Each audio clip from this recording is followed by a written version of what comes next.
Tuwapongeze kwa makofi wanapoondoka uwanjani Machakos Boys wakiwapisha Friends College Kamusinga.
Enjoy.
Tuwapongeze kwa makofi Friends College Kamusinga baada ya kutupa densi ya Isukuti, densi iliyo ipatia Ndume Mori ninapoenda kupatana na zingine. Mheshimiwa Rais, walioko ugani sasa ni wakwasi wa lugha ambao wamegani gonjera yenye mada hongera rais wetu, akiwemo Martin na Suleiman. Ugani wenu. Leo imefika siku nitangaze hadharani, mchana na si usiku, jua likiwa angani. Uhuru umewapiku, wengine wa kitu gani? Uongozi wako Bwana tutautamani tena. Kenya inakupongeza kisema we ni mahiri, nami ninakueneza mimi kama mshairi. Wale wa kucheza cheza sojua wanachokikiri, uongozi wako Bwana tutautamani tena. Wewe ulihakikisha Kenya tunaendelea, umeme ukapitisha na mengi ukatupea, we ukatupatanisha, shukrani twakupea. Uongozi wako Bwana tutautamani tena. Vijana zao hongera zasikika kote kote, twazisema zako sera, kwani ulitenda yote. Njema itawa ahera, furahani kwetu sote. Uongozi wako Bwana tutautamani tena. Ningekuwa na uwezo singeruhusu uende, jinsi ulivyo kigezo mbali sisi na tuende. Ni huzuni si mchezo, nani mwingine atende? Uongozi wako Bwana tutautamani tena. Roho yanibubujika, kimenipanda kiwewe, maswali yamenizika, hivi nani kama wewe? Ngebaki ningeridhika, mwengine nani apewe? Uongozi wako Bwana tutautamani tena. Na kipuli za kipenga 90 zimetimia, ujumbe nilo ujenga hatima imetimia. Ujumbe wa chenga chenga tamati umewadia. Uongozi wako Bwana tutautamani tena. Asante. Hongera. Hongera sana malenga wetu Martin na Suleiman. Mheshimiwa Rais, hawa vijana wawili wamegani hilo shairi na vile vile kulikariri. Nikishukuru Friends College Kaimosi kwa Isukuti Dance na Machakos Boys. Asanteni sana. Tuwapongeze kwa makofi vikundi hivyo vitatu. Mheshimiwa Rais, naomba sasa unikubalie ili nimwalike mkurugenzi mkuu wa Awards Kenya Miss Nelly Munala ili atupe sasiso ya rais au tunu za rais, the updates of the President's Award.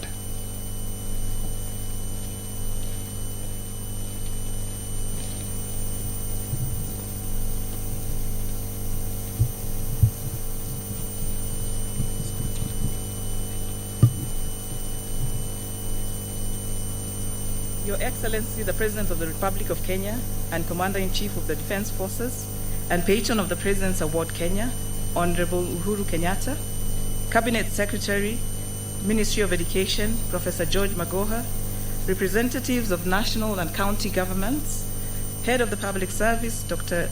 Joseph Njue, the Principal Secretary for Basic Education, Dr. Julius Chuan, members of the Board of Trustees of the President's Award Kenya, led by the Chairman, Father Dominic Wamugunda, Global Operations Director, the Duke of Edinburgh's International Award Foundation, Mr. Edwin Kimani, the Chairman, Award Holders Alumni Kenya, Mr. Joel Osonga, Vice Chancellors, the Chairman, Kenya Secondary School Heads Association, Mr. Indimuli, the Chairman, the Kenya Primary School Heads Association, Mr. Madheka, Kenya Prison Service, National Youth Service, County Education Directors, County Directors, Teacher Service Commission, heads of the learning institutions, representatives of corporates, partners and supporters, members of staff of the President's Award Kenya and the regional office, members of the award holders Kenya, award coordinators, volunteers, award participants, young people, and distinguished guests. Your Excellency, I wish to express our deepest gratitude to you for finding time to grace and preside over this Gold Award presentation ceremony. On behalf of the President's Award Kenya, today I'm pleased to present before you 907 young people receiving their gold certificates. Out of this total, 482 are boys and young men, representing 53% of the awardees, and 425 are girls and young women, representing 47% of the awardees. 25 awardees are young people with physical disabilities. These young people have demonstrated excellence in their leadership and service. The Gold awardees have been able to implement 63 different community projects across the country as part of their qualification. Collectively, they have spent an estimated 100,000 hours of service to communities very different from theirs, indeed promoting national cohesion. The Gold awardees have also raised the financial and material resources to support the implementation of their projects. Your Excellency, for the first time, 32 prison officers will receive Gold Award certificates alongside inmates who are receiving their Gold certificates today. I believe this interaction between prison officers and inmates while undertaking the award program helps in cementing better relationships and a sense of community within the prisons. I would like to commend the Prisons Administration for embracing the award program.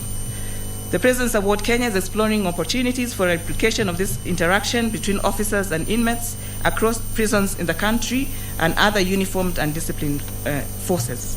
Your Excellency, young people, ladies and gentlemen, I'm also pleased to present before you 17 award holders, alumni life members. Members of the alumni also form part of our pool of volunteers whose invaluable contributions have facilitated the growth of the award program across the country. The alumni are men and women engaged in different spheres of leadership in our country's transformation and in the diaspora, as employers, as employees, and as well as entrepreneurs. Your Excellency, I'm pleased to report that our young people demonstrated resilience during the onset of the COVID-19 pandemic and supported their immediate communities to adapt to the new normal through creatively working what was available to push back the spread of the pandemic. For example, the award participants from the various Kenya medical training colleges continue to be resourceful in promoting the safety measures pronounced by the Ministry of Health while undertaking their community service. Your Excellency, young people, ladies and gentlemen, the stories and experiences we get from the young people across the country is that social cohesion, patriotism, fairness, integrity is all possible if we all make it intentional to expose our children and young people to experiences that challenge their inner self to live and do right. At the President's Award Kenya, we are engaging young people to build solid characters, to be active agents of social and economic change. Your Excellency, it is said that if you want to go fast, go alone. But if you want to go far, walk together. At President's Award Kenya, it is our singular aspiration to go far. We are grateful for the invaluable support the President's Award Kenya receives from your government to enable the organization to deliver on its mandate. The Presidency, the Ministry of Education, the Treasury, alongside other actors, are playing a critical role in propelling the organization on its mission. We are grateful to the private-public partnerships that we are nurturing to support the delivery of the award. To this end, allow me to identify some of our key stakeholders, partners, and supporters who have played and dedicated a very key role in terms of nurturing our young people. I would like to recognize the trustees of the President's Award Kenya for providing strategic direction, the heads of institutions for providing an enabling environment for the young people to participate in the program, the teachers who volunteer to be award leaders to follow up on the progress of staff and support as mentors in various programs, our assessors who form a pool of volunteers who guide the participants, especially during their adventurous journeys across the country, campsite providers. Our participants normally camp overnight in learning institution compounds, the local administration in the adventurous journey areas for security guidance, and the team of staff who provide dedicated service to the organization. I'd like also to mention our supporters, and I'd like to mention Safaricom that has been solid in terms of providing us with a donation of data that has enabled us to continue with our business even when there was a crisis of the COVID-19 pandemic.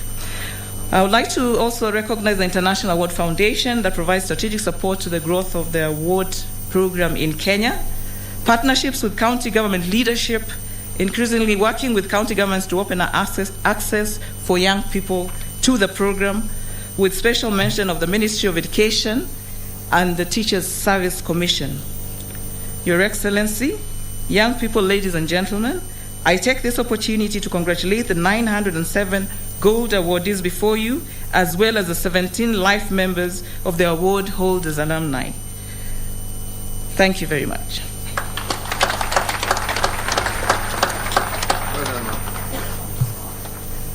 Asante sana mkurugenzi kwa mazungumzo mazuri. Mheshimiwa Rais, kila kijana aliye hapa siku hii ya leo akipewa nafasi azungumze atakupa sifa zako zisizo na mwisho.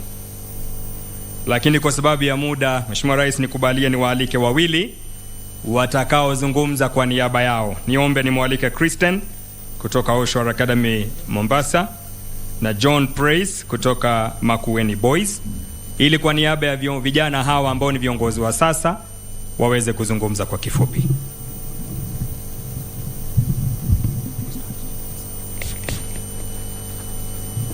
In early 2020, the world was visited by the COVID-19 pandemic, a sudden and persistent phenomenon that has changed the way we live and learn. Schools had to adjust their programs in line with the effects of the pandemic. This includes the PA scheme. Ladies and gentlemen, I am here before you today to tell you what the PA program means to me and how much it has had an impact on my life. First and foremost, I would like to thank God for His guidance and His love. I would also like to thank Oshore Academy for giving me this amazing opportunity to stand before you here today.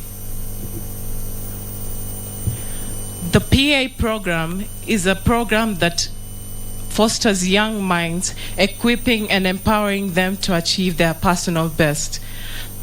Through the PA program, I was able to learn amazing life skills that I will carry forward for the rest of my life. Through different ways.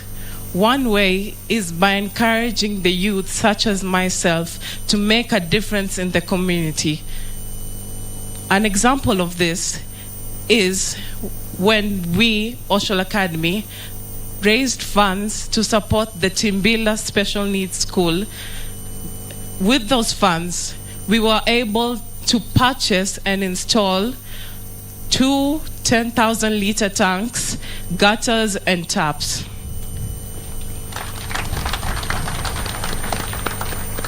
That being said, it does not have to be grand nor expensive. Even the little things can make a huge difference.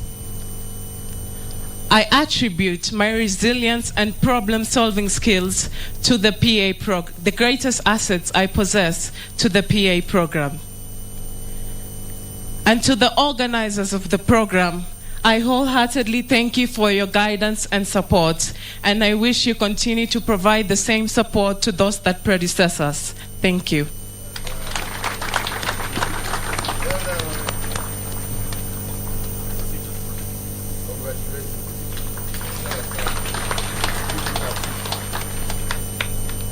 Your Excellency, the President of the Republic of Kenya and Commander-in-Chief of the Defense Forces, distinguished guests, ladies and gentlemen, good afternoon.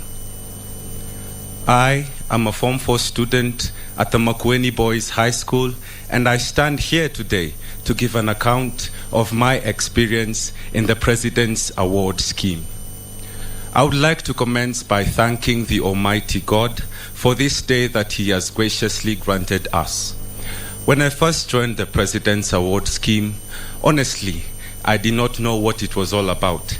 Little did I know that it would be the step into a life-changing journey that shall forever remain an eye-opener because of the many good things I have learned. I remember the early mornings we would wake up to do our exercises, to the late nights we would return to the camp after long hikes. I remember they were both challenging and also fun. They have helped us understand learning outside the classroom. Indeed, it has been an enlightening experience. I feel so proud of this erstwhile scheme that helps young Kenyans to understand and appreciate the ideals of hard work, determination, consciousness, teamwork, respect, discipline, selflessness, and breaking the walls of negative ethnicity and all other vices. We are reminded that we are one nation, blessed with diversity that transcends religion, race, or creed in development matters. We also learn the virtues and values that can build this great nation of Kenya. Through the scheme, I can proudly say that Kenya has a bright future. The values we have got have become second to habit among all the participants. As an ambassador of the same, I will encourage other students to join the scheme and enjoy the life-changing aspects of its mission.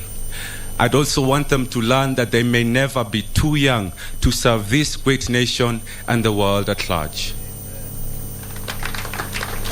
We've been able to give back to the community through various activities such as town cleanups and environmental conservation. For instance, in our school, every participant plants one tree, therefore increasing the tree coverage in the school. I have planted 10 trees and aspire to do more in the subsequent months to come in tribute of your contribution and love towards the youth. I most sincerely want to thank all stakeholders for their dedicated hard work and determination in organizing these activities.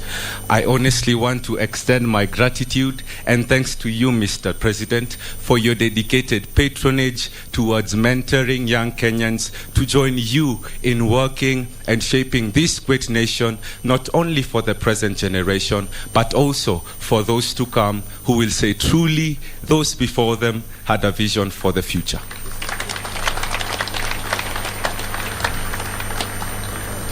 My wish is to one day sit down with you, Mr. President, to talk about the burden I have on how we can involve more youth in this scheme for holistic growth. My vision is to see this forum run in all schools in the country and span through the corners of the world. Thank you, sir. Thank you for the love you have towards us. Thank you, ladies and gentlemen, for listening. God bless you all, and God bless Kenya.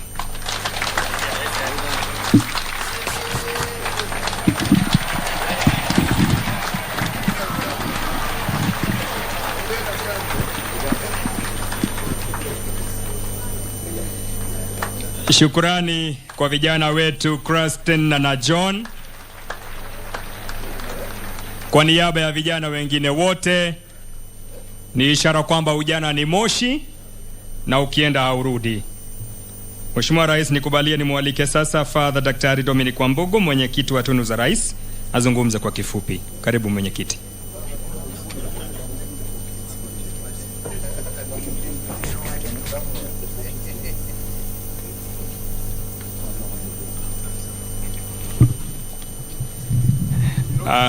Konradhi, kabla mwenyekiti kusema jambo, konradhi saa. Dakika moja tafadhali mwenyekiti, dakika moja tu saa.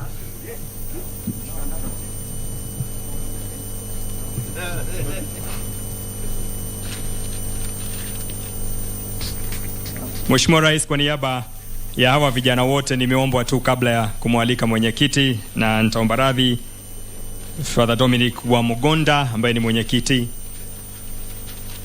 Wameomba tu niwape dakika moja waweze kutupa, just to give you a token of appreciation, na nitaomba nimuombe Mheshimiwa Rais kwa niaba ya wale vijana wengine wote waweze kumtunuku Mheshimiwa Rais.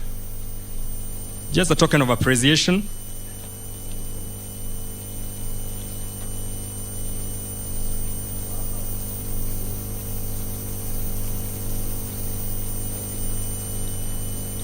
Mojawapo ikiwa ni picha ambayo wamepigwa na Mheshimiwa Rais na wanasema shukran kwa kubadilisha maisha yetu. Tumpongeze Mheshimiwa Rais kwa kazi nzuri anayozidi kufanya.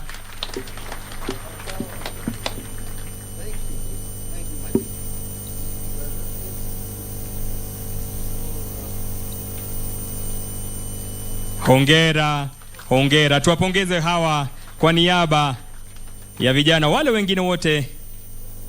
Vile vile na zawadi ya pili ni sahihi ambazo zimetiwa na vijana wachache, stakeholders, friends, ambao wanasema Mheshimiwa Rais, shukran na hongera kwa kazi ambayo umefanya kwa kubadilisha maisha ya vijana wetu. Tumpongeze Mheshimiwa Rais tafadhali kwa makofi.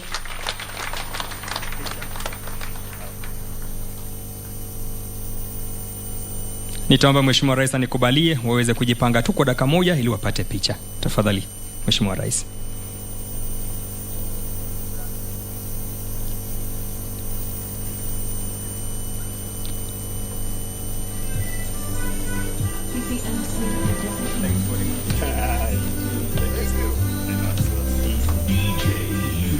Asante, thank you so much. Asante sana Mheshimiwa Rais.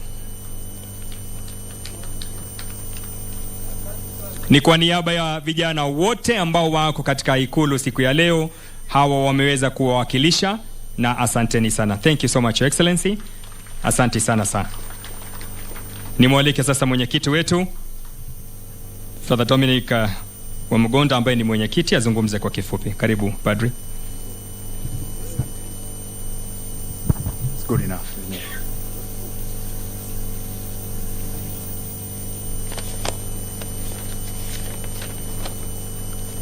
Your Excellency, the President of this Republic, the Republic of Kenya, who is also the Commander-in-Chief of the Defense Forces and patron of the President's Awards scheme,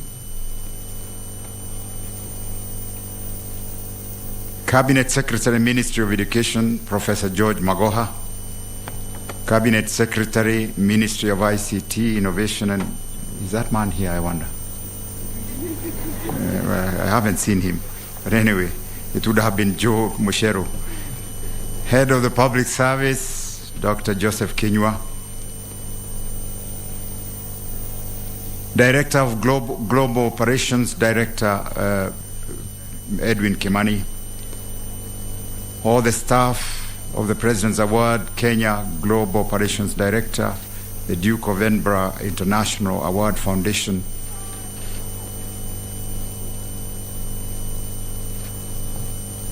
All the directors or the trustees of the program, all the supporters and partners of the award scheme, young people and distinguished guests, ladies and gentlemen. Your Excellency, on my behalf and on behalf of the Board of Trustees and stakeholders of the President's Award Kenya, I would like to thank you very sincerely for finding time to award the young people for attaining their gold level of the award program, as well as recognizing those who have attained life membership of the award holders and Alumni Kenya here at State House Gardens. This demonstrates your continued unreserved and attention to the welfare of the young people of our nation. Thank you very much indeed. Your Excellency, young people are social actors of change and progress. They form a crucial segment of a nation's development, and hence their contribution is highly needed. Our young people, therefore, should not only be treated as the leaders of tomorrow, but also as partners of today. I am pleased to note that our young people thirst for knowledge, and this hunger propels them to explore existing opportunities to better themselves. Your Excellency, I am happy to note that the award participants have demonstrated resilience and remarkable innovativeness to remain active participants in the award. I am pleased to state that all the young people being awarded today have excelled during the COVID-19 pandemic crisis and impacted positively on our society. I urge more young people to take advantage of the same opportunities. They have indeed made us proud. Allow me, Your Excellency, to take you through the memory lane. Since the transformation of the President's Award into a state corporation on the 3rd of August 2017 and our subsequent appointment to the board, I am happy to inform you that I am honored and privileged to work with men and women of selfless service to this nation. The Board of Trustees, who have been instrumental in the transition, and I am confident that their invariable dedication will enable the organization to grow and impact on many more of our young people countrywide. I'm pleased to note that the President's Award Kenya is the second largest national award operator globally after the United Kingdom. Your Excellency, when I speak of the award, I speak from a personal experience and attachment. And Professor George Magoha might bear me witness, but he may not, because he didn't know what my office was on the ground floor, and his office was upstairs somewhere, and he didn't know very well what I was doing downstairs. But this is some of the things we were doing, Prof, downstairs. You know, I know sometimes I would mark a document to you looking for funds, and more often than not you honored that, but you didn't know the logic that went with it, and only I understood the logic that went with it. But thank you for the support you gave me that time. So my interaction with the award program started when I was Dean of Students at the University of Nairobi, and the award program was one of those youth programs that we carry forward. Over the years, I have witnessed student participants of the award program at the university getting transformed into well-nurtured young citizens every other year. I know there is a fellow who must be here, a fellow called Bruno. Bruno, are you here? Oh my God, I'll be embarrassed if he's not. Where? Bruno. Oh, I see the current Vice Chancellor. The current Vice Chancellor is over there. Bruno, where are you? Very good, very good. These are some of the people I interacted with, and we bonded, and we are where we are now. There was also another girl, but I'm sure she's not here. She went to America. Wateto. A little girl, but hard as nails. You know, if she wanted something, she got it. She had to get it. If I refused for 3 weeks, for a month, for 2 months, she would still get it. You know, And they were taking everything they were taking, their energy and the support we gave them, they were taking it back to the community. This is what has impressed me so much. I am still in touch with a number of these beneficiaries in the award from the university, and I can attest. So Professor Kiama, please continue supporting those fellows. And I see you are with the current dean there. So the beneficiaries that keep getting awards from the university, and I can attest that they have grown to be men and women who are of sound character, who can be counted on to contribute in many ways, in many spheres of our national development. Your Excellency, ladies and gentlemen, the board has prioritized focusing on the following to enable President's Award Kenya deliver on its strategic objectives. 1, ensuring sustainability, enhancing digital adoption, and demonstrating the award's positive impact on society. Your Excellency, I wish to express my appreciation to the team at the Secretariat for ensuring that the award program delivers on its mandate. We also thank you very sincerely for your support in this regard. To the heads of institutions, award leaders, and volunteers, on behalf of the board members, I wish to appreciate you in a special way for creating an enabling environment for the young people to develop their talents and skills. It is through such dedication that we are able to prepare our young people to be world ready. To our supporters, thank you for helping to take the organization to the next level, and I look forward to your continued support. May our unity remain the pillar of our strength as we dedicate ourselves to secure the next generation for our beloved country, Kenya. Thank you very much, and God bless you all.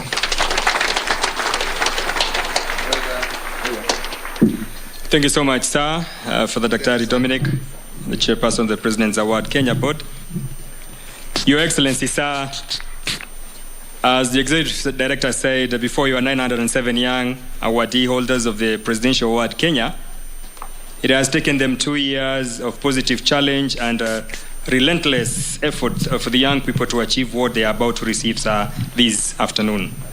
With your permission, sir, allow me to invite Christine Chacha to call them one after the other as they receive their certificates, sir. With most humbly, sir, request you at liberty, sir, to witness as you are seated, sir. Thank you. Aga Khan Academy, Mombasa, All Saints Girls Academy, Bishop Gatimu Gandu Girls High School, and Braeburn Imani International School.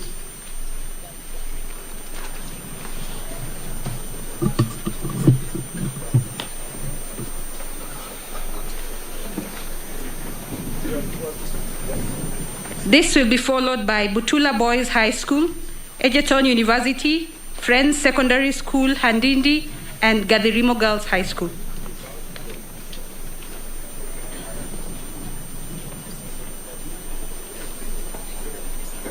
So the first is Aga Khan Academy, Mombasa.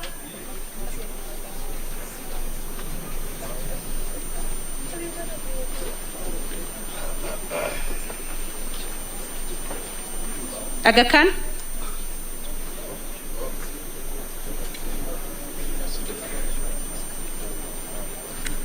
Thank you. All Saints Girls Academy. All Saints Girls Academy, followed by Bishop Gatimu. Bishop Gatimu.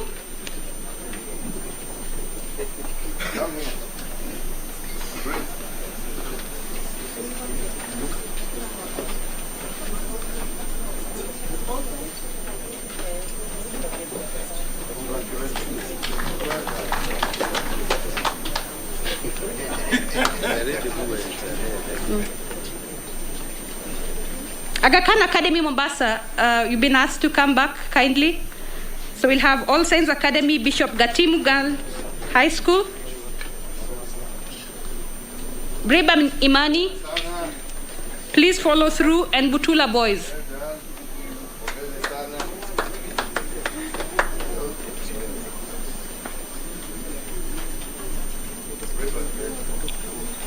It's Brayban Imani International School.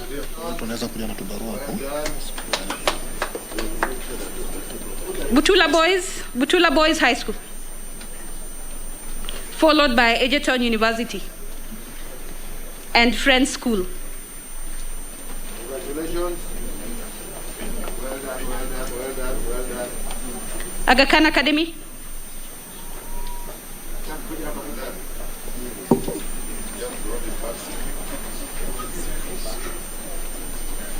Congratulations. Well done, Mwalimu. Egerton University, Friends School, and Gadirimo Girls. Vera sana. Well done. Well done. Followed by GK Nyeri Maximum Security Prison, the inmates, and followed by the officers. Friends Secondary School, Congratulations. Gadirimo Girls. Vera sana. Gadirimo Girls, followed by GK Nyeri Maximum Security Prison. Congratulations.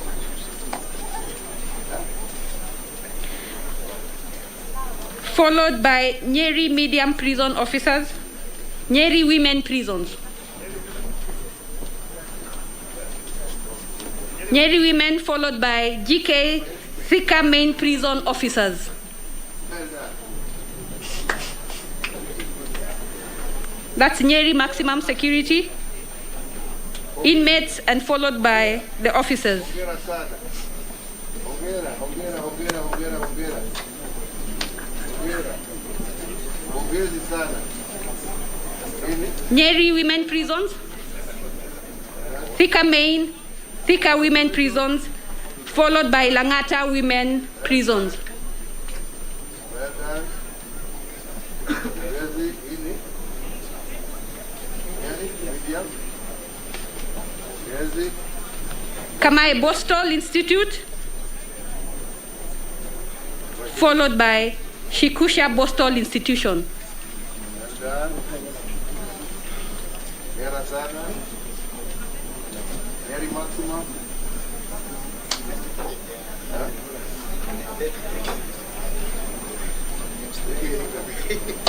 Congratulations. Well done.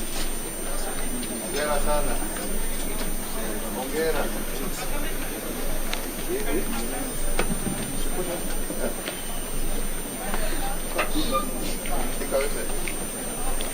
Thika Women's, followed by Langata Women Prison, followed by Kamai Bostol Institution officers, followed by Shikusha Bostol Institution inmates. Well done.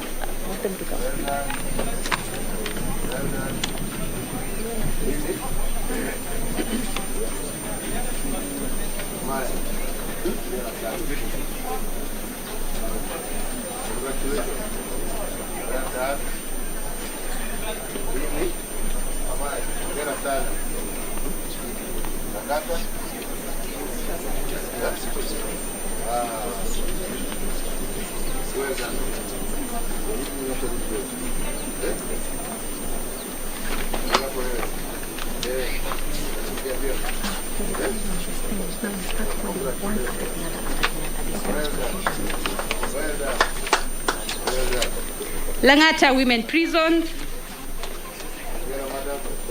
Kamai Bostol, Shikusha Bostol,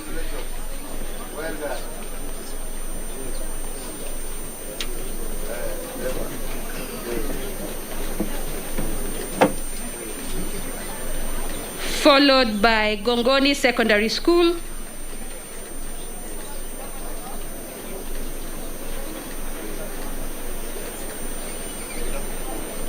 Gongoni Secondary School, followed by JKU Art Open Group.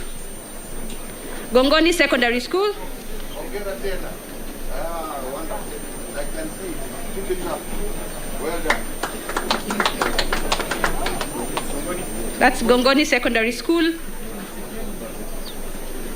Joytown Secondary School. Joytown Secondary School.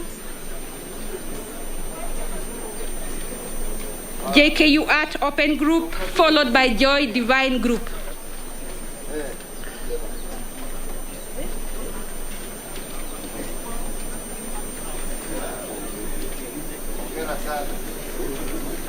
God bless you.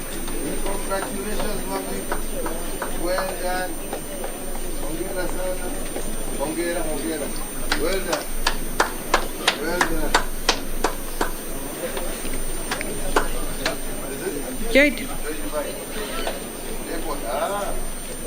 JQuat Open Group, followed by Joy Divine Group.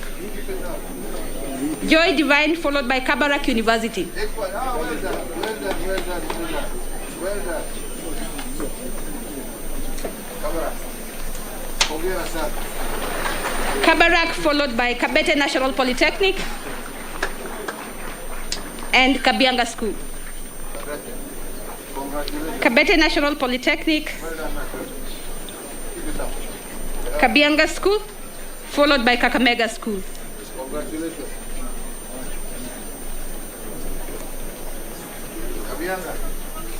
Congratulations. Kabianga, followed by Kakamega School. Karima Girls High School follows. Yeah. Hongera sana. Karima Girls High School, followed by Gekonge Boys High School. Well done, Njue. Keep it up. And Kenyatta University. Karima. Karima Girls High School, Gekonge Boys High School, Kenyatta University. Okay, boy. Congratulations. Kenyatta University, followed by Kisii University and Kisumu Girls High School.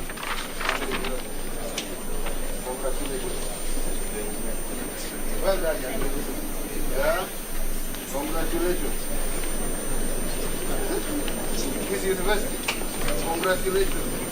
Kisii University, followed by Kisumu Girls High School.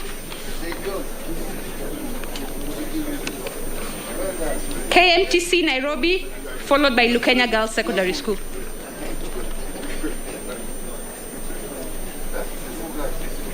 Congratulations.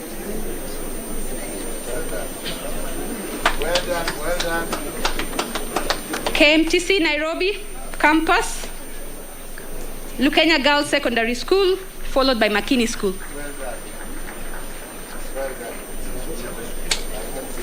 KMTC Nairobi campus, Tuendelee namna hiyo. Well done. Pongezi. Lukenya Girls Secondary School, Okay. Congratulations. followed by Makini School and Makueni Boys High School. Well done. Keep it up. Makini, followed by Makueni Boys High School, followed by Maseno School. Yeah. Congratulations.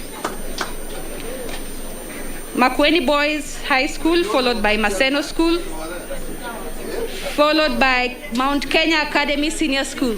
Well done. Yeah? Well done. Very well spoken boy. I hope all of you are like him. Yeah? Hongera sana. Maseno School, followed by Mount Kenya Academy Senior School, Hongera sana. followed by Mount Kenya University Nairobi campus. Kenya University. Mount Kenya University, followed by Mudavadi Girls High School, Hongera. Once again. followed by National Youth Service Engineering Institute, Congratulations, brother. Hongera. Young lady. Congratulations. Well done. National Youth Service Engineering Institute, followed by Dumberi Girls High School. Well done. Dumberi Girls High School, followed by Nkabune Technical Training Institute, Nkabune Technical Training Institute, followed by Nyandarua National Polytechnic. Nyandarua National Polytechnic, followed by Nyeri National Polytechnic, Nyeri National Polytechnic, and Oshol Academy Mombasa, Oshol Academy Mombasa, followed by Oshol Junior High, Oshol Junior High, followed by Peponi School and Rongo University. Oshol Senior School, Peponi School,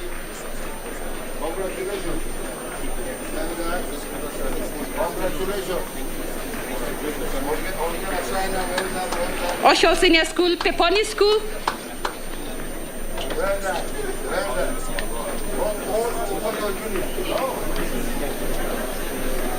Congratulations. Well done. This is Oshol Senior. Peponi School, followed by Rongo University, Well done. Sacred Heart Mukumu Girls,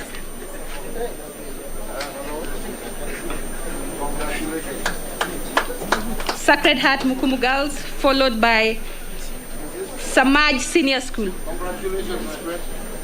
That's Peponi School, Well done. Congratulations. Peponi School, Rongo University, Hongera.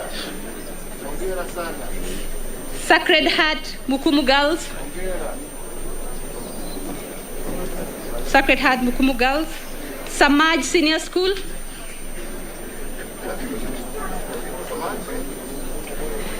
Samaj Senior School, followed by Shariani Secondary School. Congratulations.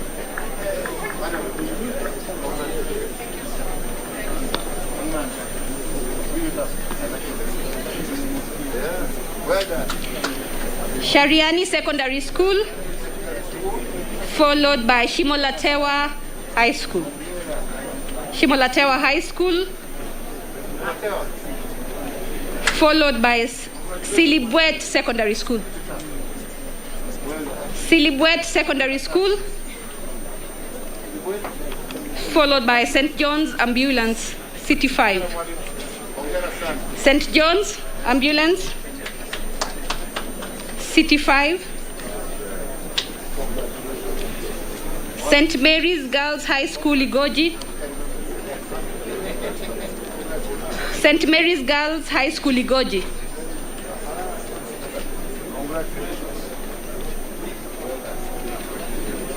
Followed by St. Mary's School, Nairobi. St. Mary's School, Nairobi. Followed by St. Peter's Mumias Boys High School.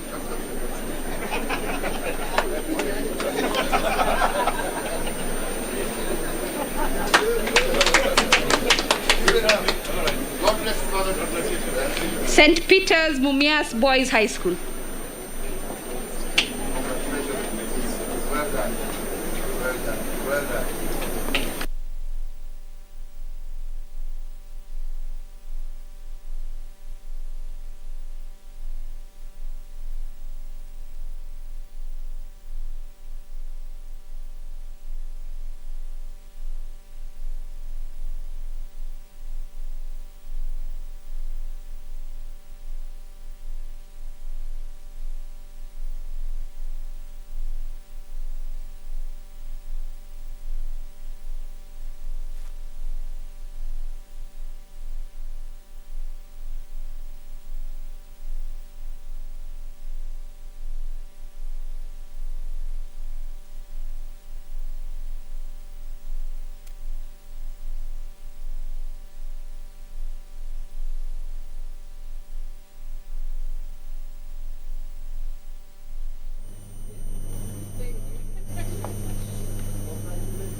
University of Eldoret, University of Nairobi, and United States International University.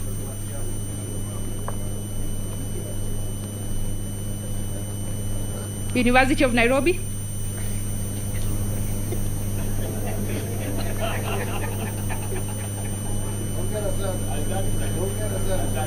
United States International University,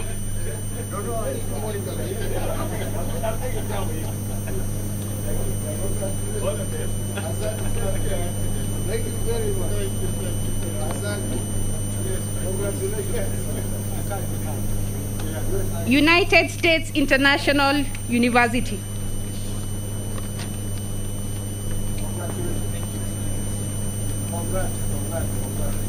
And the award holders alumni, the award holders alumni.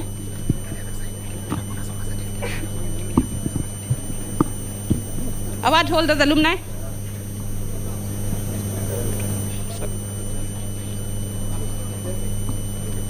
Esther Nyambura, Isaac Mwangu, Patricia Nyadhi, Nicholas Osano, Adam Gitonga, Eunice Musioka, Safari Anderson Fondo,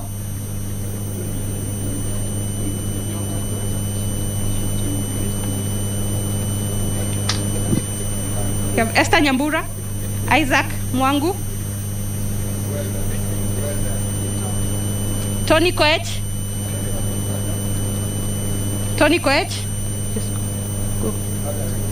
William Mbugwa, Masi Ikuri, Kennedy K. Wangari, Eunice Gashambi, Godwin Musao Kilonzo,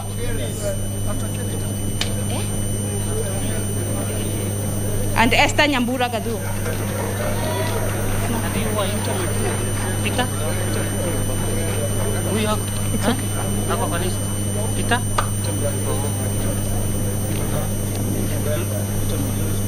Peter Mudhama and Peter Majur.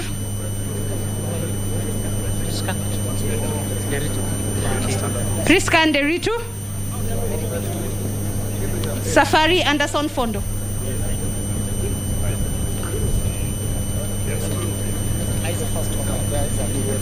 Isaac Mwangu.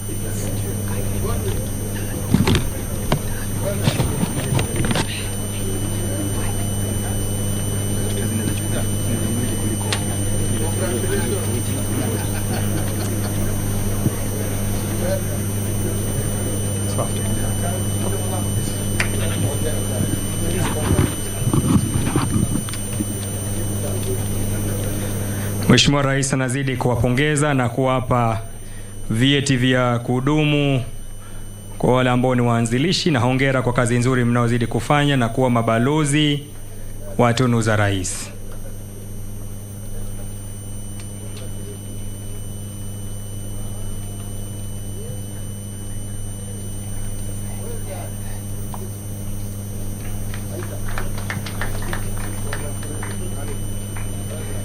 Asante sana. Tumpongeze Mheshimiwa Rais anapoenda kuketi ili kuweza kuendelea na ratiba yetu. Hongera, kongole kwa wote ambao wamepata tunu hizo. Nikubalie sasa Mheshimiwa Rais nimwalike waziri wetu katika Wizara ya Elimu, Profesa George Magoha, ili aweze kukualika. Karibu waziri.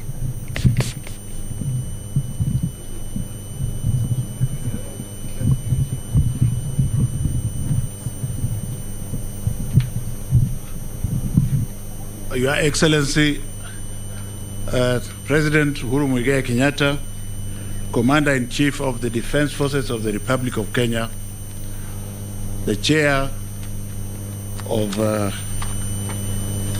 this organization, Reverend Dr. Wamugunda, all protocols observed as has been stated by others. Your Excellency, I will take a very short time, but I want to start by saying that Kenya is not a nation in crisis. Kenya is not a nation that is going towards a banana republic. And we would like to ask people to give us a break. So the second point, Your Excellency, coming down to you having given me the opportunity to look after close to 17 million odd young people. I also peep at the old people. And I have this to say. that as we move forward with our lives, the most important thing that we are lacking in Kenya here is discipline, self-discipline, self-satisfaction, self-drive. We are too much about splendid outside glamour. And Your Excellency, I want to recognize Father Mugunda, because when I was at the University of Nairobi, he's one of the people who used to tell me what I did not want to hear. And it is some of those things I did not want to hear, that have now assisted me to run the Ministry of Education. So, I would not say, and with your permission, sir, that I'm not happy that we are only graduating 900. There is absolutely nothing to celebrate. Where you want to take this country, because I've now worked closely with you and your unlimited love for children, this President's Award program is one of the schemes that must be immediately massified, because it will take us back to the years, 50 years ago, where we were taught to be able to live life, not fake life. And Your Excellency, before I bore you, I want to say this,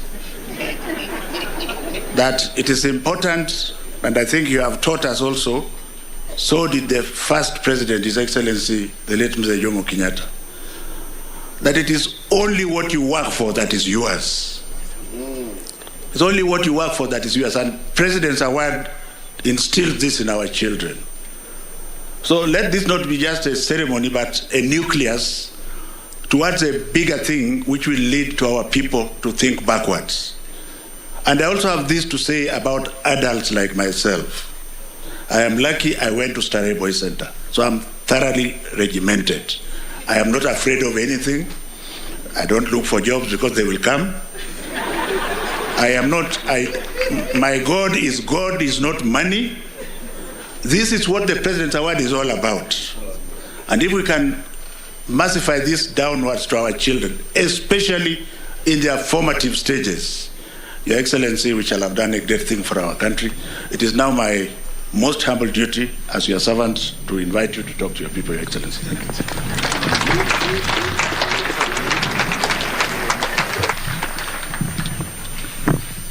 Asante sana, Professor. Please be seated. Please. Good afternoon, everybody. Good afternoon once again. Karibuni Ikulu, na tunafurahi sana kuwa pamoja nanyi. And let me just say to each and every one of you, because today I cannot just say viongozi, everybody sitting hapa ni kiongozi. Na nyote viongozi ambao mmefika hapa, young and old, karibuni, and it's a great pleasure to have you with us. Ladies and gentlemen, today we celebrate the extraordinary amongst our pupils, our students, and our young people who have lifted our spirits and strengthened our resolve and pushed us towards a groundbreaking path of progress in our country. And indeed, I'm very proud to say that of all the events in my presidential itinerary, the one I most earnestly look forward to are the events that involve our young people, because they are our nation's future. And of these, the one I feel most honored to host is when we confer various awards for the exemplary achievements within the President's Award program. So to each and every one of you, pongera sana. Pongezi, pongezi, pongezi. Today we are here to celebrate an enduring legacy of this program, whose benefits are manifest in the many thousands of men and women that have been molded into greatness by this program. And even as we admit new awardees to the roll of honor, we celebrate the uncountable ways in which the previous awardees have made themselves, their families, their communities, their nation better through their devotion to service above self. Today's event is held a year after the passing of the founder of this program, His Royal Highness Prince Philip. And indeed, to honor his memory and legacy, we are called to rededicate our efforts to scale up our capacity for harnessing the energy and ingenuity of our youth, and indeed to unlock their full potential. Our pupils, students, and all awardees, it is a profound inspiration for the entire country whenever our young people make deliberate efforts to challenge themselves, exploit their full potential, and make a positive difference not only to themselves, but also to our society.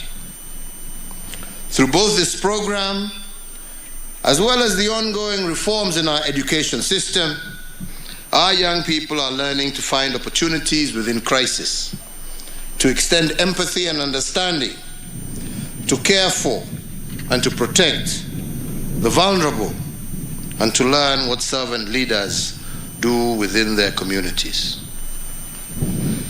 I must say that it is in all fields. And this last weekend, for instance, we basked in the glory during the 2022 World Athletics Continental Tour that was held here in Nairobi, better known as the Keynote Classic, where our young athletes, led by Ferdinand Omanyala, raised our national flag to new heights through their exemplary performance.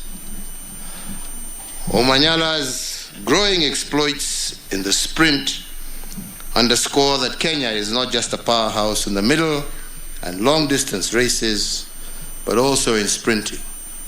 And indeed, I believe this exemplifies the power of youth and the potential to drive Kenya to new frontiers. So, ladies and gentlemen, as I preside over this year's Gold Award ceremony, I must emphasize that the award program, as I have always stated, is not a competition where some participants emerge as winners and others are losers. Every participant here today is a winner because they are in competition, not against their peers, but against themselves. By challenging themselves internally to do good within their communities, to become a better version of themselves, and to create a lifelong passion for hard work and commitment, each and every participant here today is a winner of this race. So therefore, on behalf of our nation, Kenya, I want to pay tribute today to two individuals who have distinguished themselves through outstanding achievements across the spectrum of the award program. The first is Esther Moreke Kuria. To mark the International Youth Day 2022, Esther, a teacher and an award leader from Njue High School, was recognized as one of the most inspiring volunteers, not just in Kenya, but globally.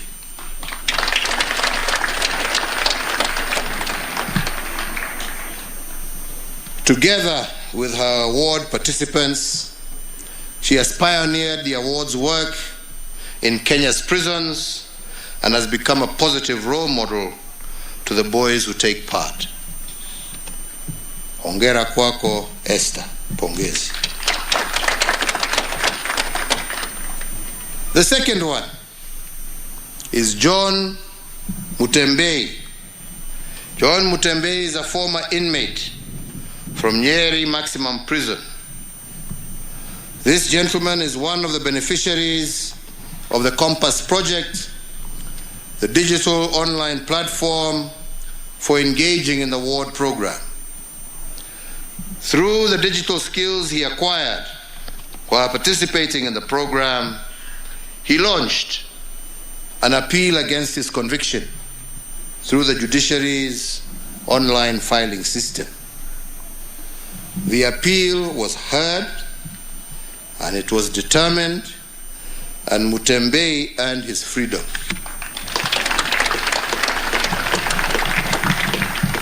Bwana Mutembei is one of the gold awardees being celebrated here today.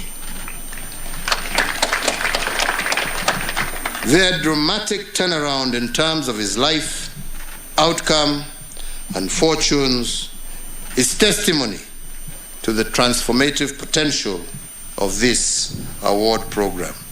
Na Bwana Kinyu hawa wawili June 1 ukumbuke wakuwe hapa, hata hawa tuwasherehekee vizuri. So fellow Kenyans, as I had indicated earlier, on this occasion, we honor the legacy of the program's founder, and therefore, in memory of His Royal Highness the Prince Philip, Duke of Edinburgh, I note with gratitude that a part of the towering legacy of the founder has been chronicled in a publication titled Celebrating the Infinite Potential of Young People, the Legacy of Prince Philip. That publication, whose copy I have just received, showcases a collection of 60 years of the award program and features recipients of the award in different spheres of life, contributing to development of communities, our country, and the world. The challenge of our time, therefore, is to prepare the next generation of Kenyans with the skills, the attitude, the civic virtues, and the character required for their success as workers, entrepreneurs, family members, and citizens of our country. The passing of the baton from one generation to the next is actually a sacred duty arising from the unbroken chain that goes all the way back to the origins of our species. In order for the President's Award Kenya to play its rightful part in securing this noble goal, the organization has also received enormous support from private sector partners who complement the National Exchequer's support. So today, ladies and gentlemen, allow me to recognize Safaricom Limited for supporting the President's Award Kenya in numerous ways. I would also like to recognize and thank those individuals who the Duke of Edinburgh's World Fellowship Program have provided financial and material support towards enrolling into the program more young people across the country. I will mention but four that have been supportive to this program, notably Mr. Dhiren Chandaria, who is a World Fellow, Mr. Moho Kenyatta, who is a Platinum Benefactor, Mr. James Ndegwa, who is a World Fellow, and Ms. Nikita Chandaria, who are World Fellows. We thank them for their support.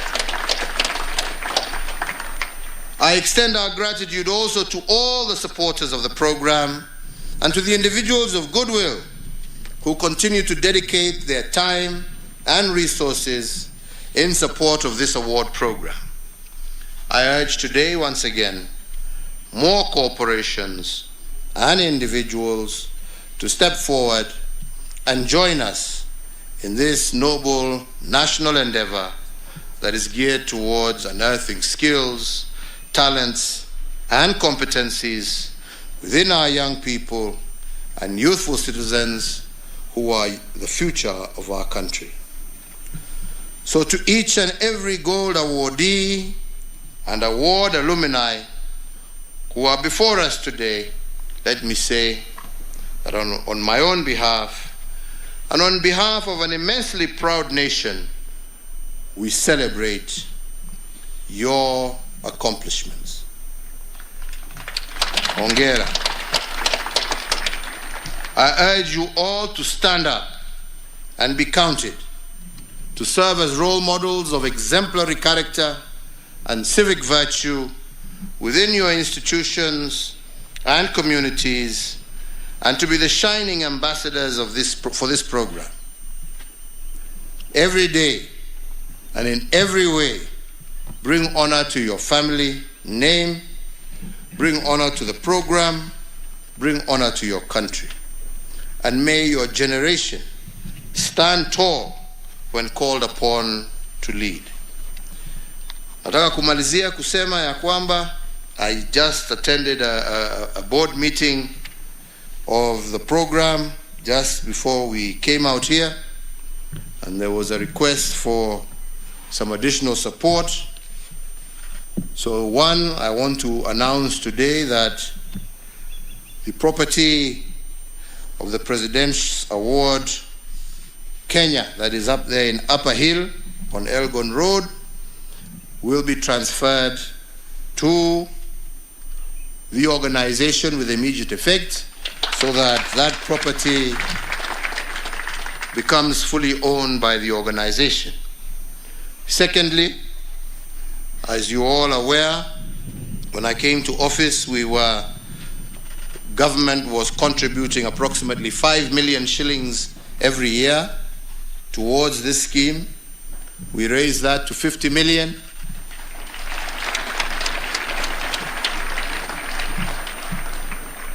And as I exit, na wale ambao watakuja wajipange, I commit today that we will fund a further 200 million to the program going forward. Na nyinyi mpige mwambie hao wengine wakuja waendelee na mambo haya mazuri haya. Sio kupiga nduru kila saa.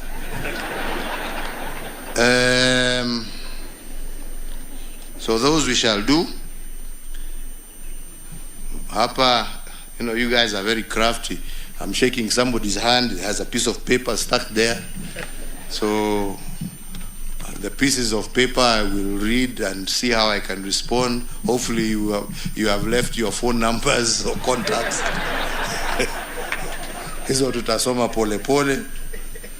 Lakini wale walikuwa na guts ya kusimama.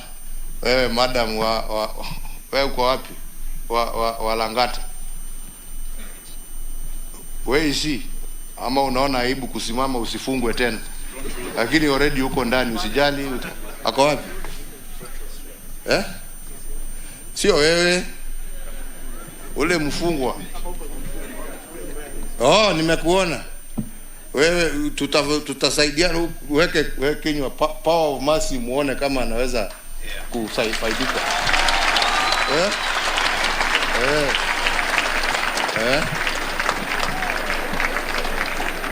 Tuone kama anaweza ameomba jameni. Everybody deserves a second chance. Ama ni namna gani?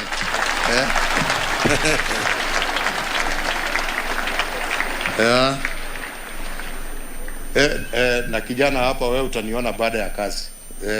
Utasimama pale where is he gone? That young boy was talking here. Wewe. Tutapangana hapo nyuma. Unione kando. Sawa? Na wewe unatafuta nini?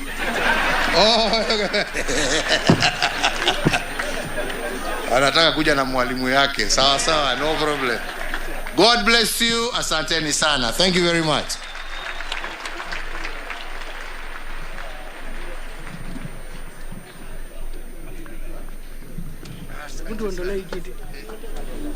Your Excellency, the President of the Republic of Kenya, would humbly request that this next section you unveil a wonderful handbook celebrating the infinite potential of young people and the legacy of Prince Philip.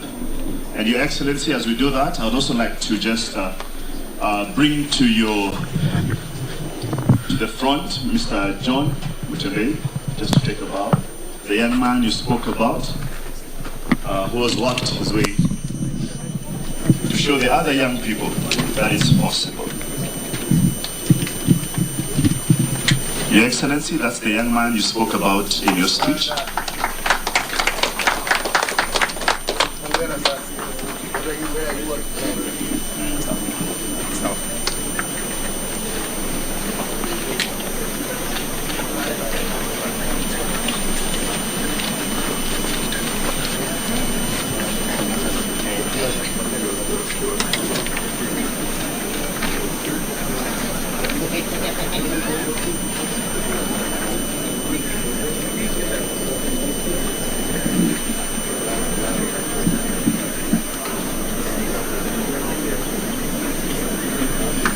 Thank you very much, Your Excellency. I humbly now request that Your Excellency, you come and unveil the dummy book as we present the actual book to our guests today.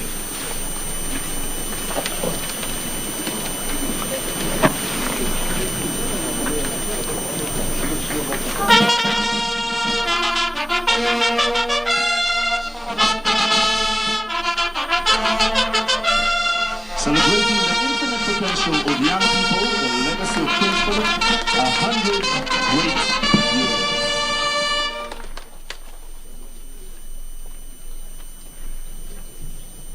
And the chair shall hand over a commemorative personal copy.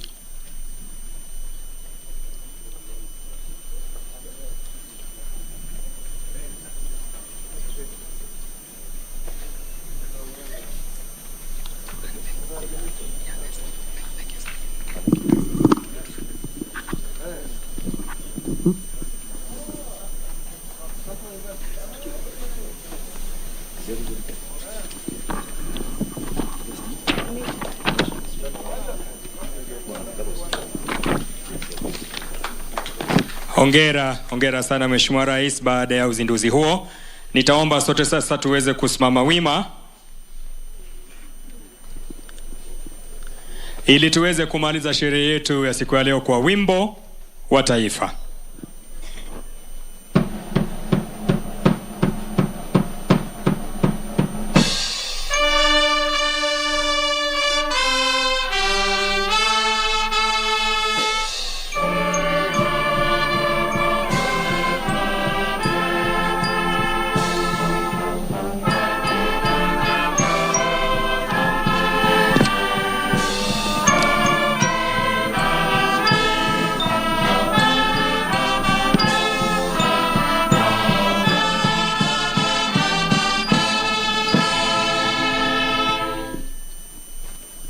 Asante sana Mheshimiwa Rais. Nitaomba tu watulivu tunapomuomba Mheshimiwa Rais kutupa nafasi ya picha chache.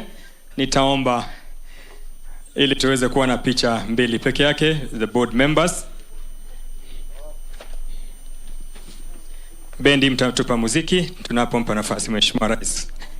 Board members and trustees, tafadhali.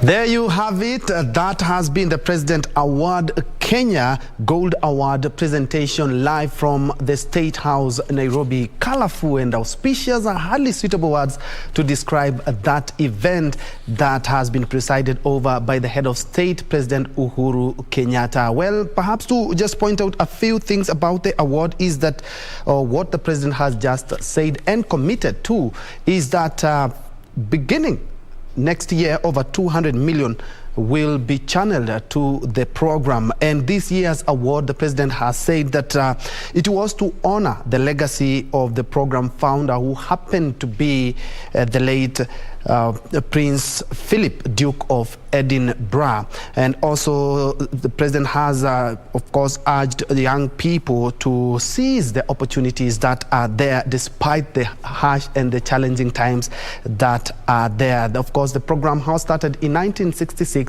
by the founding President of the Republic, Mzee Jomo Kenyatta. A number of people and institutions have been feted and honored, and it's because of the contribution in one way or the other for the growth of the society and the country at large. Another company that has been on the forefront has been honored by the head of state is Safaricom, where the head of state has talked about it has been recognized for supporting the program and enabling many young people achieve their dreams in one way or the other. Well, we will be having a much and a detailed comprehensive report on that happening later on in our subsequent bulletin. Good afternoon. My name is Njue. Lucy Mwaura has been and is our sign language interpreter. Now we shift focus to the day's news. Thank you indeed for joining. Remember, you can participate in this live newscast via all our social media platforms as we are live. Now straight to the news. Women leaders have reiterated their stand for a woman running mate. Speaking in Kisumu during the 70th anniversary of the Maendeleo ya Wanawake organization, the women leaders said it would be history in the making to break the norm and have the first woman deputy president in the country.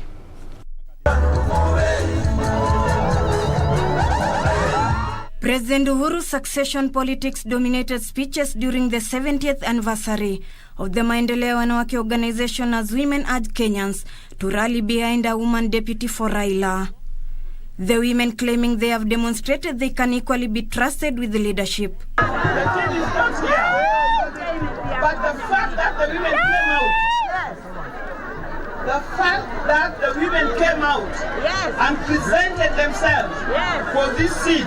If you think that a woman can only be used to dance for you, we want to invite you and welcome you to look at the intellect and the intelligence of women of this country. We want to say without contradiction that women of this country must be dignified. The women claim a female DP will be a crucial ingredient for success for the next government, as will send a strong message on the strides women have made over the years. In his government, he trusts in women and you trust in young people. Na mimi na mheshimiwa Martha Karua na mheshimiwa Ngilu atupigani hata na wale wengine. Na yule atachaguliwa tungeomba, we are not giving a condition. But we pray that a woman is going to get. Because when the woman gets, we have all gotten. Ana motisha. Kila boma likawa linapeleka watoto shule. Na ndio tumefika siku hii wa mama kuwa na matarajio ya kwamba tunaweza kalia viti vya nyadhifa za juu. Hongera kwa Maendeleo.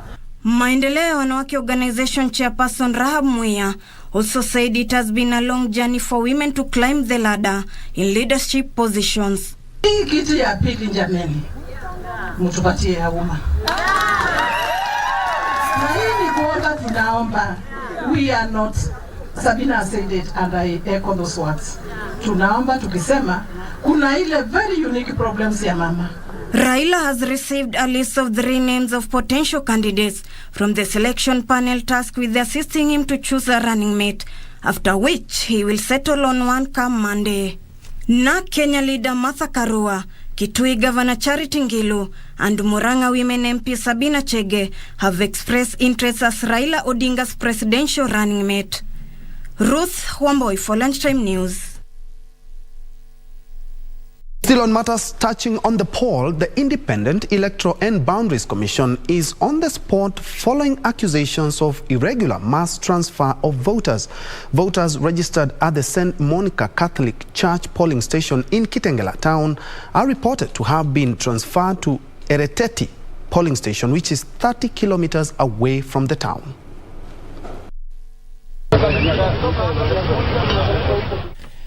With the voter verification exercise ongoing countrywide, the Independent Electoral and Boundaries Commission is being accused of foul play. St. Monica polling station in Kitengela town, which was recently degazetted and moved to the new Likimani Public Primary School in Changombe area, has been the most populous polling station in the entire Kajiado East constituency, with 36,831 voters, according to the IEBC 2017 register. The polling station proximity from the town had made it the most preferred station for Kitengela dwellers over the years.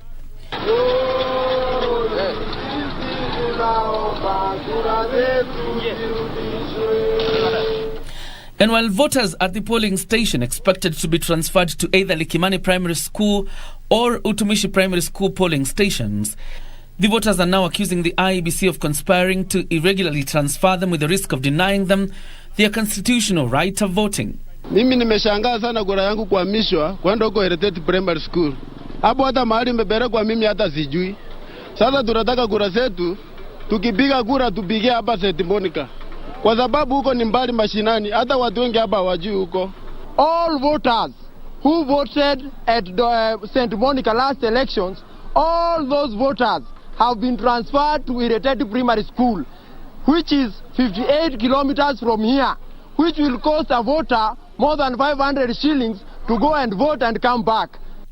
They have called on the electoral body to rectify the anomalies to ensure all the registered voters will be able to vote at ease. Mimi nimeishi kuvotia Kitengela ya St. Monica na Raudi nasikia nimepelekwa Irreteti na hata hiyo Irreteti sijui iko wapi. So tungeomba turudishiwe kura zetu kwenye tumeishi kuvotia. John Jacob Curia, the Lunchtime News. The President Award to yet another award. A Kenyan nurse from Marsabit has been awarded the first ever Global Nursing Award. Anna Kabale Duda also bagged a 30 million Kenya shillings prize. Kabale was picked from a pool of over 24,000 finalists from 184 countries around the world.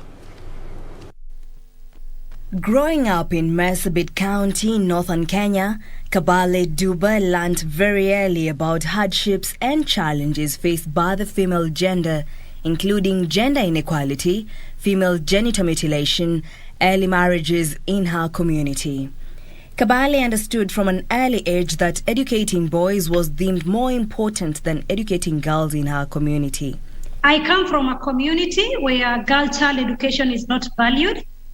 Because like from my village, I am the first graduate girl in that village. This is to show that girls are not educated. In my family of 19, I'm the only educated girl. This is because our families or even our culture don't believe that women should be educated. Despite the challenges, Kabale was determined to pursue her education. Kabale's mother was her biggest advocate to attend school in a community that held a traditional mindset, believing that a woman's role was solely to become a wife and a mother, to tend to the household and raise children. I married over the age of 14 without my knowledge, but my teacher saved me because of my performance that I need to go to the next stage of my education level. That is what motivated me. I know that I am who I am because of education. Against all odds, Kabale was the first girl in her village to become a university graduate and committed herself to becoming a voice for the voiceless. Kids in these communities have no education. But as that one girl who was able to reach this level of education, I decided to be the voice of voiceless. In order to shine more light on achieving gender equality, she entered a beauty contest in Kenya in 2013 and was awarded a county and 2 national titles. It is then that she established the Kabale Duba Foundation, which aims to empower girls and women in rural areas through education, paying forward her mother's support for her. I believe that there is more to nursing than just giving medications, checking vital signs, and maybe writing reports. Personally, I'm so passionate about community work. The foundation works to address lack of menstrual health awareness and access to sanitary products by providing menstrual health education, locally producing reusable period underwear, and donating sanitary pads and underwear to rural schoolgirls. At the same time, Kabale established Turbi Pioneer Academy, whose motto is daring to dream in efforts to empower the community through education. Of Aster Guardians Global Nursing Award goes to Anna Kabale Duba.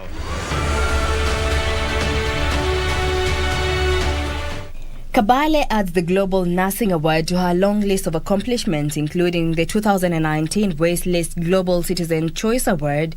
The awards held on Thursday during the International Women's Day saw Kabale awarded $250,000, equivalent to 30 million Kenya shillings.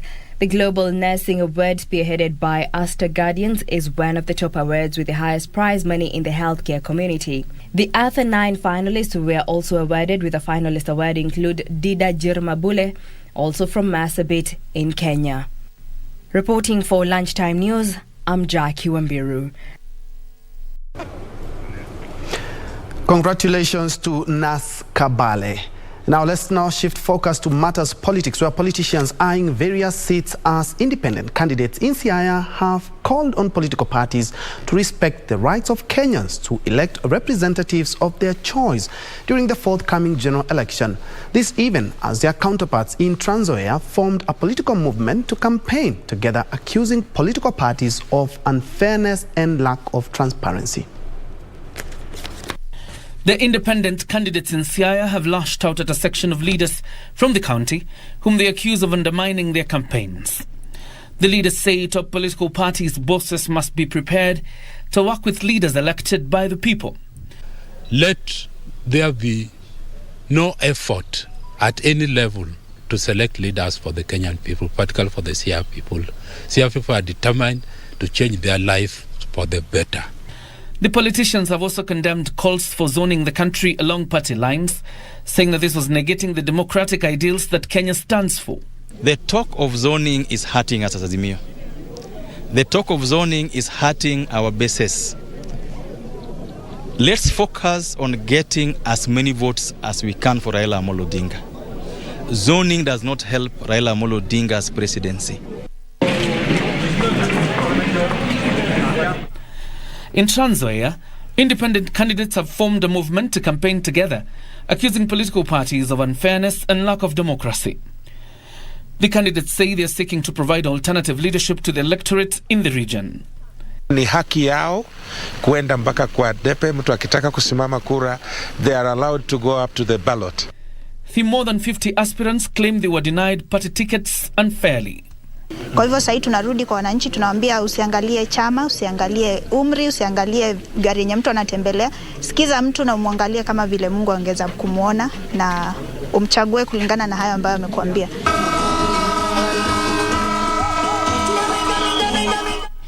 In Embu, gubernatorial aspirant Lenny Kivuti has promised to solve the dispute that has rocked the 44,000 acres Moya settlement scheme for years if elected into office in the August polls. Ni vibaya kupotosha mtu anaishi mahali kwa miaka. Sindio? Kuna namna ya kupatia watu title. Kufuata kikatiba. And settlement means settlement. Not eviction. John Jacob Curia, Lunchtime News. And still on politics, Makueni County residents have been urged to enter into accountability pacts with political aspirants as the country enters the electioneering period. According to the Institute for Social Accountability, the move is meant to give voice to residents on most pressing needs. Speaking during a sensitization forum in Watertown that brought together political activists, youth leaders, and people with disability, TISA Programs Manager Eric Kinaga said the program was meant to stimulate residents to actively utilize oversight reports and advocate on the highlighted shortfalls.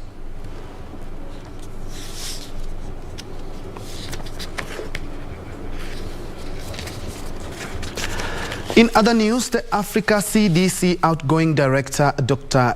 John Nkengasong, is calling on African Union member states to take advantage of the low COVID-19 transmission season being experienced on the continent to contain the pandemic. Dr. Nkengasong urged the region to subsequently increase surveillance as well as testing for the disease and vaccination against the disease. Africa has registered over 11.5 million COVID-19 cases with over 10.8 million recoveries from the disease and over 252,000 deaths in the 2 years that the pandemic has ravaged the continent. The outgoing Africa CDC Director, Dr. John Nkengasong, now says the low transmission season that has lasted 2 months should be a time for member states to scale up efforts to contain the pandemic. The continent is not out of the wood. COVID is there. We cannot confuse where there's a low transmission season, which is a trough, which the continent has enjoyed for the past 2 months with very low transmission, but now you see that the cases are coming back up. So it's this seasonality that you continue to see until the only way that this will be brought under control is by scaling up vaccination.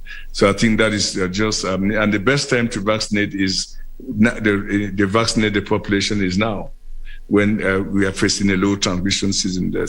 While noting that this week, the continent registered an increase in COVID-19 cases, with 50,000 new cases being recorded, which is a 32% increase, Dr. Nkengasong expressed worry that efforts to ensure sufficient supply of vaccines on the continent is being undermined by reduced uptake of the vaccines and low demand on account of the low transmission. You cannot guarantee the health security of your people if you do not have diagnostics, vaccines, and therapeutics. The second thing we are proposing to the continent as I depart is that strengthen national institutions and continental institutions like the Africa CDC. He appealed to member states not to lower their guard until the pandemic is completely contained by ensuring that 70% of the population is vaccinated against COVID-19. Third wave also, when people were dying a lot, I mean, the demand for vaccines was very, very high. I mean, countries were calling us and requesting for vaccines. But when you see a low transmission season like what the continent has enjoyed for the last 2 months, you begin to see a decrease in the way countries ask for vaccines. But it is my appeal that this is the time to do 3 things. 1, increase testing. 2nd, increase surveillance. And thirdly, increase vaccination. Judith Akolo, The Lunchtime News.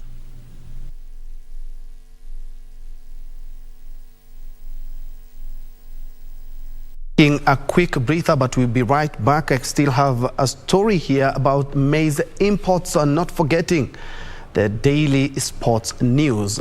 We'll be back in a short while.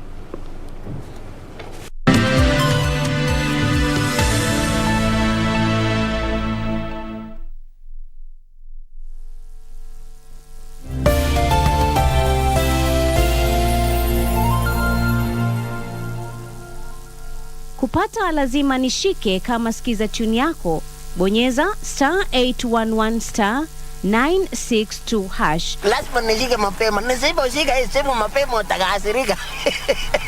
Unajua mimi nikiwa mtu wa marathon, najua niko na experience kabisa. Niko na experience. If you don't hurry, you will not break the record. Okay, wacha nishike hii simu. Kupata lazima nishike, bonyeza *811 *962 hash. *811 *962 hash. Kaskazini Mashariki, 15 FM, hiyo yaja tena. Tulianza na Garissa, sasa tonyosha zaidi hadi Wajia. Andaa mkeka, nawa mikono, kwani 15 FM, mojawapo ya stesheni ya shirika la KBC, wamekuandalia Bunge la Roadshow tarehe 14 na 15 mwezi huu wa Mei. Msafara wa 15 FM utapitia Habaswein, La Bohol, Lehele, Wajia Town, Soko Mjinga, Griftu Stage, Mnyalo Road, ADC na kumalizia Horehei. Tokelezea, ukutane na watangazaji wa 15 FM wakiwemo Muhammad Almi, Edheba Aden, Maimuna Abdinasir Hajir, Nazlin Iman, Adan Ibrahim na Abdurrashid Salah. Mwanamuziki Ahmed Keys pia atakuwepo. Utapenda. Aha, msikilizaji wa Radio Taifa, karibu tena kwenye kipindi kinajulikana kama Rada ni Yesu. Kila Jumapili kinaletwa kwako na rubani unayempenda anajulikana kama Mr. Rafton Igi. Ungana nami kila Jumapili kuanzia mida ya saa 12 mpaka saa 1 usiku. Kuna miziki noma sampulia hii. Najua nitaona mazuri. Mpenzi msikilizaji, ni kunang ni kukashkush. Kila Jumapili ninakuletea miziki za mavijana. Kama wewe ni kijana na unataka injili kamili, utaipata hapa. Tuonane Jumapili hii. Sauti ya Mkenya.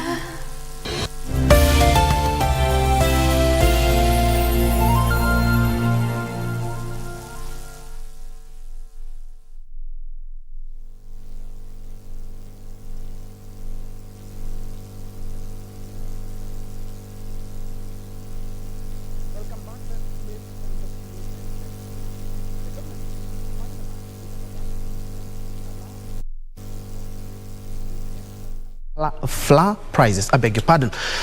Agriculture Cabinet Secretary Peter Munya says an exercise to assess the availability of maize stocks in the country is ongoing, but initial reports indicate that there is need to import maize as the current stocks are insufficient.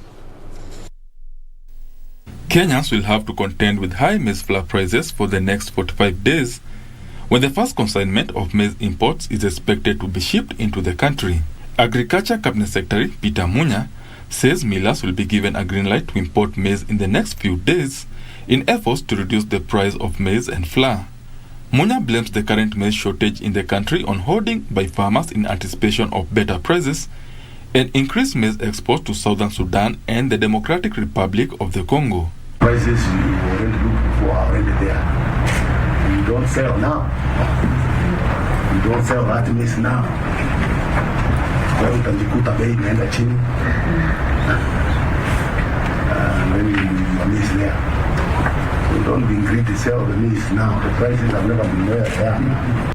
The maize is expected to be imported from outside the continent, with the government saying countries within the region, including Tanzania and Uganda, where Kenya sources maize from, are also experiencing shortages. The problem is there is no maize.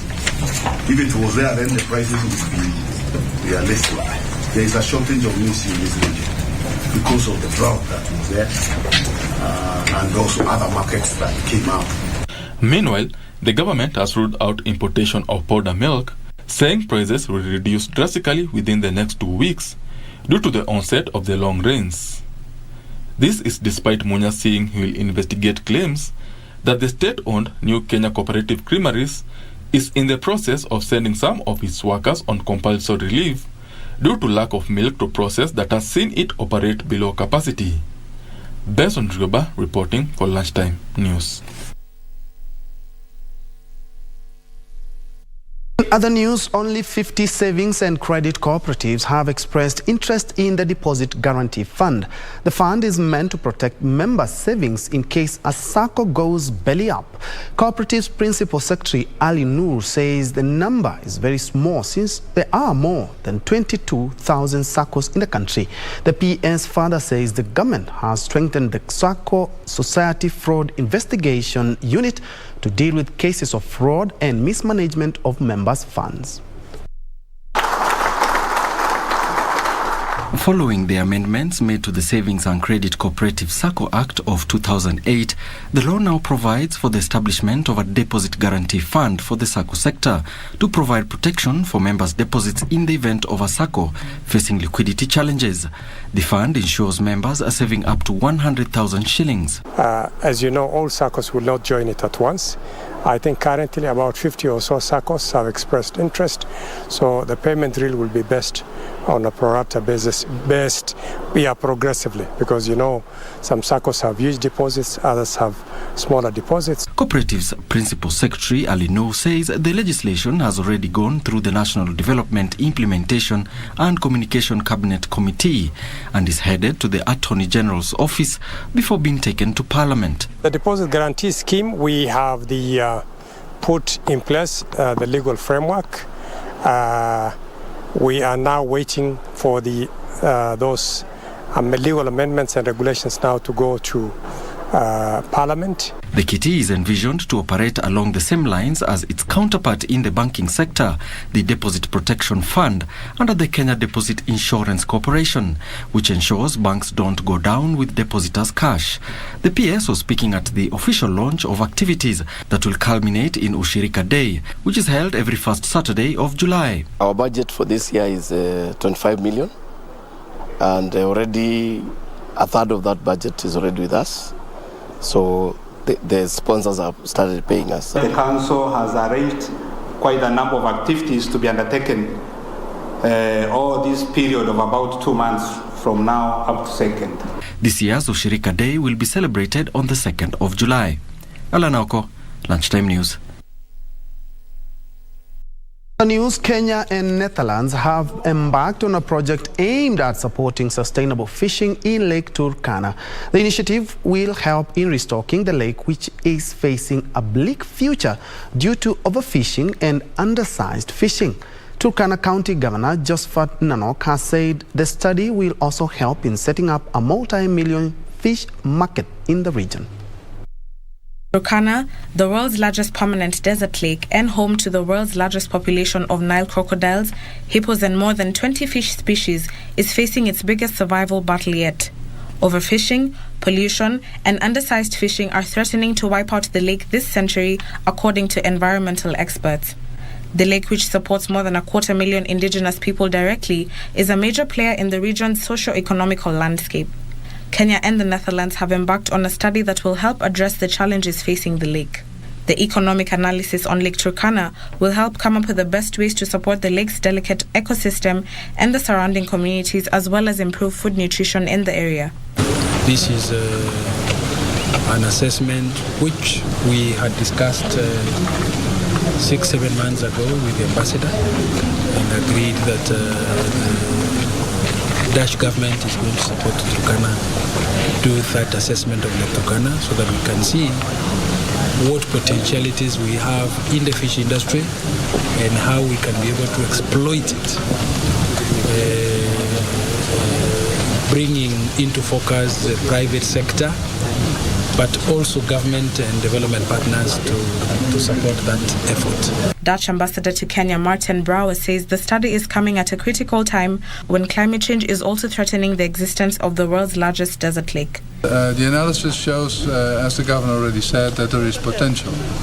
So what we would like to do now is just to get some extra considerations in to see whether it would be feasible really to set up a program of cooperation to strengthen the fishery sector here in Turkana and in Marsabit. Experts say any negative impacts to the lake's ecosystem is likely to disrupt the local economy, leading to an increase in conflicts in the highly volatile area. Ndutamo Kami for Lunchtime News.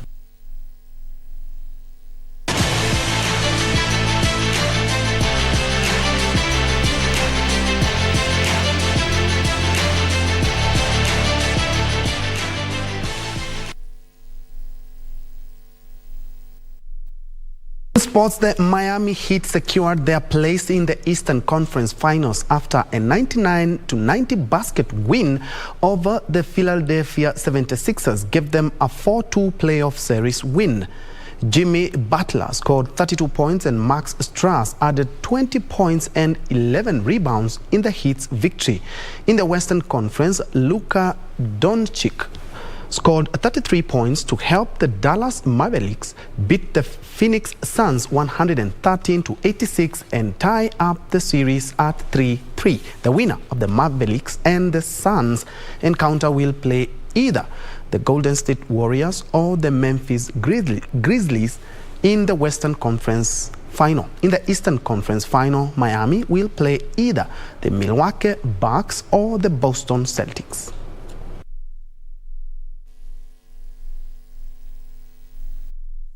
English Premier League side Arsenal suffered a damaging blow in their top 4 race after a 3-0 loss to Tottenham Hotspurs at the Tottenham Hotspur Stadium last night. Meanwhile, Real Madrid secured a 6-0 win over Levante at the Santiago Bernabeu to send Levante to the relegation zone. Well, here's Kane turning in the area. Might still drop now, Harry Kane. Well, Son is the gets the final shot away. And it's the old double act. Meanwhile, Real Madrid secured a 6-0 win over Levante at the Santiago Bernabeu to send them to the relegation zone.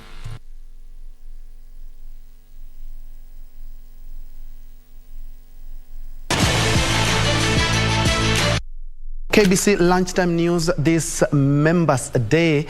Thank you so much for joining us. My name is Njue, and Lucy Maura has been our sign language interpreter for this live newscast. Remember, for this